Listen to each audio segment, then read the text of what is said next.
تو اس بات کا اعلان اور اظہار کرتے ہیں کہ خدا نے کس قدر دنیا سے محبت رکھی ہے کہ اس نے اپنا اکلوتا بیٹا بخش دیا تاکہ جو کوئی اس پر ایمان لائے ہلاک نہ ہو بلکہ ہمیشہ کی زندگی پائے۔ یہ الفاظ خداوند یسوع مسیح نیکودیمس کو کہتے ہیں۔ نیکودیمس ایک فریسی ہے جس کا ذکر مقدس یوحنا 3 بار کرتا ہے۔ ایک بار یہاں وہ رات کے اندھیرے میں آیا ہے، سچائی چاہتا ہے، سچائی ڈھونڈنا چاہتا ہے، مگر پھر بھی وہ اپنے گروہ سے نہیں نکلنا چاہتا، چھپ کر خداوند یسوع مسیح کے پاس آتا ہے اور اس کے ذریعے ہم پر بڑا خوبصورت خدا کا کلام ظاہر ہوتا ہے کہ خداوند یسوع مسیح اسے کہتے ہیں کہ جب تک انسان نئے سرے سے پیدا نہیں ہوتا، روح اور پانی سے پیدا نہیں ہوتا، بپتسمہ کے وسیلہ سے خداوند یسوع مسیح کو قبول نہیں کر لیتا، وہ نجات میں شامل نہیں ہے۔ اور اس کے ساتھ ہی خداوند یسوع مسیح یہ بیان کرتے ہیں کہ جس طرح موسیٰ نے بیابان میں ایک سانپ کو بالے پر لٹکایا تھا، اب اس میں منطقی دلیل انسان نہیں سمجھ پاتا کہ یہ کیا ہے۔ یہ خدا کی رضا ہی ہے کہ جب ہم عدد کی کتاب اس کے 21ویں باب کے 9ویں آیت سے آگے پڑھتے ہیں تو وہاں پر ایک واقعہ ہے کہ اسرائیل کے لوگ جو ہیں وہ کڑکڑانا شروع ہو جاتے ہیں، ناشکرے ہیں، سب کچھ ملتا ہے، اس کے باوجود بھی وہ خدا پر خوش نہیں ہے۔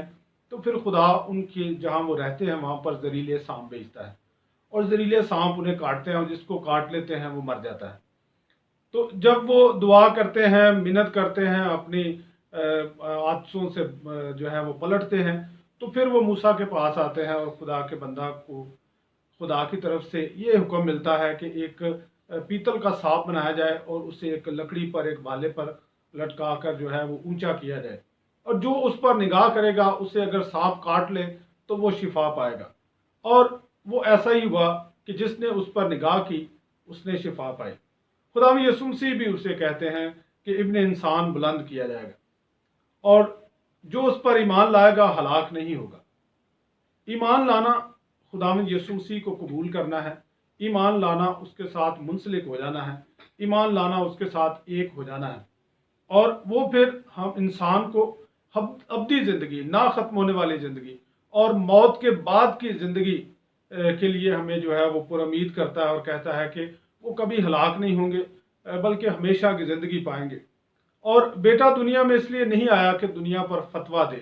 بیٹے کا دنیا میں آنے کا مقصد فتویٰ نہیں ہے بلکہ یہ خدا کا رحم ہے، یہ خدا کی محبت ہے، اور بیٹا تو بچانے آیا ہے۔